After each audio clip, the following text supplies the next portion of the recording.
Hi everybody, my name's Tommy Butts, Extension Weed Scientist with the University of Arkansas System Division of Agriculture. And I'm Tom Barber with the University of Arkansas System Division of Agriculture. Today we're at the Newport Extension Center in front of some symptomology plots that Tommy's crew put together. We do these trainings every year because a lot of us as field guys, whether you work for a dealership, you're a consultant, or a grower, you're going to go to a field and they're going to ask you what's wrong with my crop. And so we put these symptomology plots together every year and walk people through them to kind of help them figure out the symptoms they should look for when they go into a field. And most of the times when you go into a field, you're going into the field blind. And so you really don't know a lot of information about the field or what happened. You may get some information. A lot of times that's the incorrect information. And so you want to keep an open mind when you walk into a field. And one of the things I always keep in the back of my mind is, what's going on with the crop that I'm looking at? Is it yellowing, or is it causing bleaching? Is it twisting and turning, or are there burn symptoms on the leaves? And so bleacher, burner, twister, turner, what's going on with the crop you're looking at and the symptomology that you see? And so today what we're going to do is look at several different plots that we have out here. I think total we're going to look at 12 different herbicide active ingredients and look at the symptomology like Tom just explained from each one of those. So different things to look for in the field across several different crops. So soybeans, potentially some corn, peanuts, and cotton for sure. And so we're going to look at just the symptomology across those from these different active ingredients and try and help you be able to distinguish if you get called out to a field what exactly may have hit those fields. Out here, these plots were sprayed roughly 17 days ago, so we're a little bit on the tail end of really good symptomology to see, but a lot of times you never have great symptomology anyway, and so some of this stuff will be real world experience just from those types of symptoms that we're viewing. Also, the rates that we use for all of this were lower than label rates to somewhat simulate a drift event. So on your screen, you'll see the different rates we used for when we're talking about each herbicide active ingredient, but they all are lower than our normal label rate to kind of simulate a drift event. So with that, we'll jump in and start looking at a few of these different symptomologies and active ingredients out here. First, I want to kind of give you a baseline of what it looks like to not have anything treated in the plot. This is our untreated check, which we have out here as a reference point. And we have several different technologies planted in both soybean, cotton, and corn. And so we have a conventional soybean line, we have a Bolt, Roundup Extend, tolerant soybean, we have Enlist, STS, standard Enlist, and then a standard Liberty Link tolerance in our soybean. When we move back to the cotton, we have Enlist cotton, we have Stoneville cotton, that's just Liberty Link and Roundup Ready or LLGT. And then we have a Roundup Extend cotton line in the back. And then in our corn, we have variable tolerances as well. We have hybrids that are tolerant to Roundup. We have hybrids that are stacked, tolerant to Roundup and Liberty herbicide. And then we have some sweet corn in the back that's not tolerant to any of those. So we're going to focus on mainly these crops. We do have some peanuts we may show you a little later in the plot as well, depending on what herbicide we look at. But this is our baseline. This is what they're supposed to look like. And then from now on, we're going to talk about, or from here on out, we're going to talk about some burners.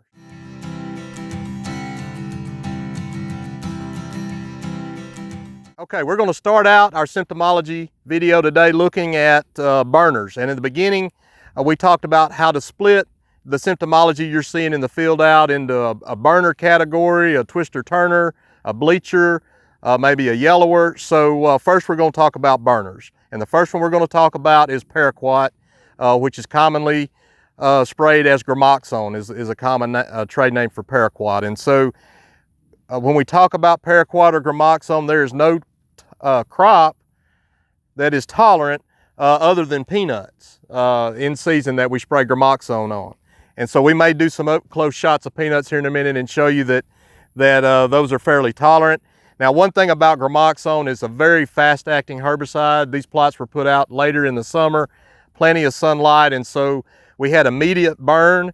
And then, as Tommy said earlier, this is 17 days later, and most of the crops have greened back. And this is a reduced rate of gramoxone. If it had been a full rate, it may have taken the crops a little longer to grow back, but we know in a drift event, very rarely do we see a full rate of that herbicide applied to the field. So just by looking, compared to our untreated check, not near as healthy, not near as many leaves on any crop. The corn, much more stunted, much more injured than our untreated check. But what is very common with gramoxone, you basically see the droplet that lands on the leaves. So in any drift event of gramoxone, it's going to be a very small burn, a halo burn. A lot of times it will be dead in the center with an orange to yellow halo around the outside of that burn spot, and it's usually in a perfect little circle on the leaves that it touches. And we'll zoom in here in a minute and show you some of those spots. Okay, so we generally see a lot of paraquat drift on the corn every year. A lot of that's because we recommend paraquat or gramoxone go out at planting, especially in front of soybean or cotton, in case we have any pigweed emerged. But so we see a lot of this on a lot of our corn, and very rarely does it ever result in a yield loss. But these small burn spots, translucent areas that you see, they almost appear like you can see through them at times, especially right following application or drift event. Small circular halo looking type spots, that's what gramoxone typically looks like on corn in a drift event. And like I say, it's fairly common early in the season because so much gramoxone is applied for pigweed control. The next herbicide we're going to look at is glufosinate, commonly known as Liberty. Liberty or glufosinate has been a big key player for us in the fight against pigweed the last 10 years, ever since Roundup resistance became such a big issue across the state. One thing I want to point out in the beginning, with looking at Liberty, obviously I mentioned earlier that we have several different traits planted. Most of the cotton, if not, well, all of the cotton actually that we've planted is tolerant to Liberty. A couple of corn hybrids that we've planted are not, and you can see that difference in the background.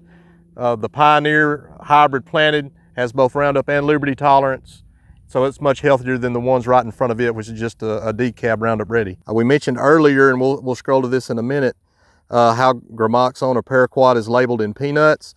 But as you can see in this particular plot, even with the reduced rate of Liberty or glufosinate, peanuts are very sensitive. And so one, this is good information to have because peanuts are rotated with cotton most of the time, and use of Liberty or a glufosinate formulation in cotton can easily control our volunteer peanuts. But if we look next to the plot here and look next door to our gramoxone plot or our paraquat plot we just talked about, we see the difference in peanut growth. As in terms of drift to glufosinate, I also get a lot of questions on drift to rice. And so we don't have any rice to look at here today, but many of the symptoms appear the same on rice as they will on soybean. It's a bigger burn than gramoxone. On rice, it can appear more orange. And on soybeans, it'll have more of a yellowing around the burn spot. And a lot of times people will call and maybe confuse it sometimes with frog eye leaf spot because of the way that it looks and the yellowing around the burn. But we'll take a closer look at that here in just a minute. All right, we're going to look at soybeans and what glufosinate or Liberty looks like on non-tolerant soybeans. Again, we have straight Roundup Readies and Roundup Extend beans planted in this plot, as well as some conventionals, and they're not tolerant to Liberty. And a lot of times this is what we'll see. We just looked at paraquat spots, which are much smaller, more circular, whereas drift from glufosinate, the burn is going to be a much broader. A lot of times it moves along the leaf edges, but you have a big broad burn spot followed by yellowing within that leaf. And a lot of times, if it's a lot enough rate towards the end of the year, I'll get a lot of pictures and calls wondering if they have glufosinate or Liberty drift or if it's frog eye leaf spot. And actually a lot of times it is glufosinate that's drifted from a neighboring field. So again, much bigger burn, not nearly as circular, and more yellowing caused when we see drift onto soybean. And very rarely will we recommend a replant, or very rarely is a non-Liberty tolerant soybean crop completely destroyed. Now, if we spray the full labeled rate or up to a 40-ounce equivalent rate, obviously we can have a lot more death. All right, talking about burners in our symptomology plots, and the next burner we're going to look at is a PPO burner, Sharpen. And we have several PPO herbicides that we apply in various different crops. Sharpens become one of the more popular ones, especially prior to planting rice, and so we see drift from Sharpen sometimes into our early planted beans and sometimes into cotton as well. And we'll take a little closer look at that, but cotton is very sensitive to Sharpen. We replant cotton every year following drift from Sharpen herbicide. All right, we're going to take a little closer look at what Sharpen may look like as a drift rate or a lower rate on soybean. And there are no soybean lines that are tolerant or cultivars that are tolerant to Sharpen. Again, it's a PPO herbicide. We use that planting in many crops, and it's also labeled over the top of rice. But when you get it on a soybean, you're going to have, again, a bigger burn. It's a darker color burn. We just looked at glufosinate or Liberty, which has a lot of yellowing, causes a lot of yellowing in the leaf as well. You won't see much of that with Sharpen. Again, you can tell real quick it's a burner. And just about every time, whether I'm talking about soybean or cotton, I see these burn lesions on the petioles. And that is typical PPO symptomology. The other thing, sometimes people get confused with ALSers, and we'll focus on ALS herbicides in a little bit. But what they get confused is the veins. And so many times we'll see veins like I've got right here that has some, you know, it looks more black, tar looking color in the veins.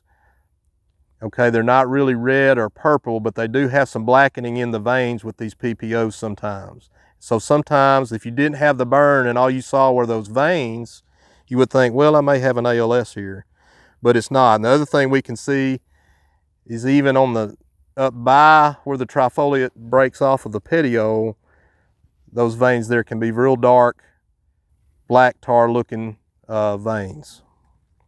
Okay, we talked about cotton and sensitivity to Sharpen. We're going to take a little closer look at what that looks like. Now, we do use Sharpen as a cotton defoliant, and so naturally, again, these plots are about 17 days old, and so what we'll see when we scroll up here in a minute is a lot of cotton stalks with no leaves on them, and so it's a very effective cotton defoliant. So if you don't catch it early, it's hard to see the symptomology, but you get little burn spots that causes what I call just shot hole leaves. And that's typical of many PPOs that we get drifted onto cotton. Get shot holes in the leaves. Also some discoloration, much like we saw with the beans earlier. Some blackening. You can get blackening in the veins. You can get blackening in the terminal. Sometimes a lot of the leaves may turn a reddish color in the top. Again, that's setting up the plant processes to start defoliation. And so very sensitive to Sharpen, and again, early on, we'll have to replant several fields of cotton due to Sharpen drift each year, or fields that got mixed up. All right, the next burner we're going to take a look at is atrazine. And again, we put atrazine in a burner, quote unquote burner class, because the initial symptomology you may see from a drift rate of atrazine is burn. However, later you'll see some yellowing. And if any of you have seen metribuzin injury on the soybean, a lot of the same injury we can see on soybean from atrazine. And so initially we get the burn, and then we get an interveinal chlorosis or interveinal yellowing, which can turn to necrosis. And so you'll have a little bit of both on that leaf. And so you kind of have to think back, you know, through the different burners that we talked about, you know, which ones cause the yellowing, and then kind of differentiate from there on. But almost always the yellowing from atrazine is caused interveinal. We're reducing photosynthetic activity, causing that interveinal chlorosis in the leaf. We'll take a little closer look at that in cotton, but as you can see, the only crops here in our shot that are tolerant to atrazine is the corn in the background. Now, a lot of the cotton's regrown, a lot of the beans are putting on new leaves, but we've also killed a lot of soybean and cotton, or at least knocked all the leaves off of them. And so we'll take a little closer look at what that burning and that chlorosis may look like. Okay, we're looking at atrazine drift onto cotton, or a lower rate of atrazine applied to cotton. And what you'll see, again, atrazine is a pre-emerge herbicide. It's a post-emerge herbicide in corn. So we obviously don't have any symptoms on our corn. And it is a photosynthetic inhibitor, which can lead to interveinal yellowing a lot of times, but applied over the top of cotton or drift rates may cause significant burn to cotton. And so this burn is really what we're looking at now. It's big burn. It spreads out to the leaf edges generally from the point of contact. But then it can also cause yellowing, and we see a little bit of it here. Again, we said it's a photosynthetic inhibitor. That means yellowing in between the veins. And we see a good leaf right there that starts to have the yellowing look, photosynthetic look, following burn or including burn. But initially we get the burn, then we get the yellowing from the photosynthetic activity. So basically we're reducing photosynthesis in that cotton leaf.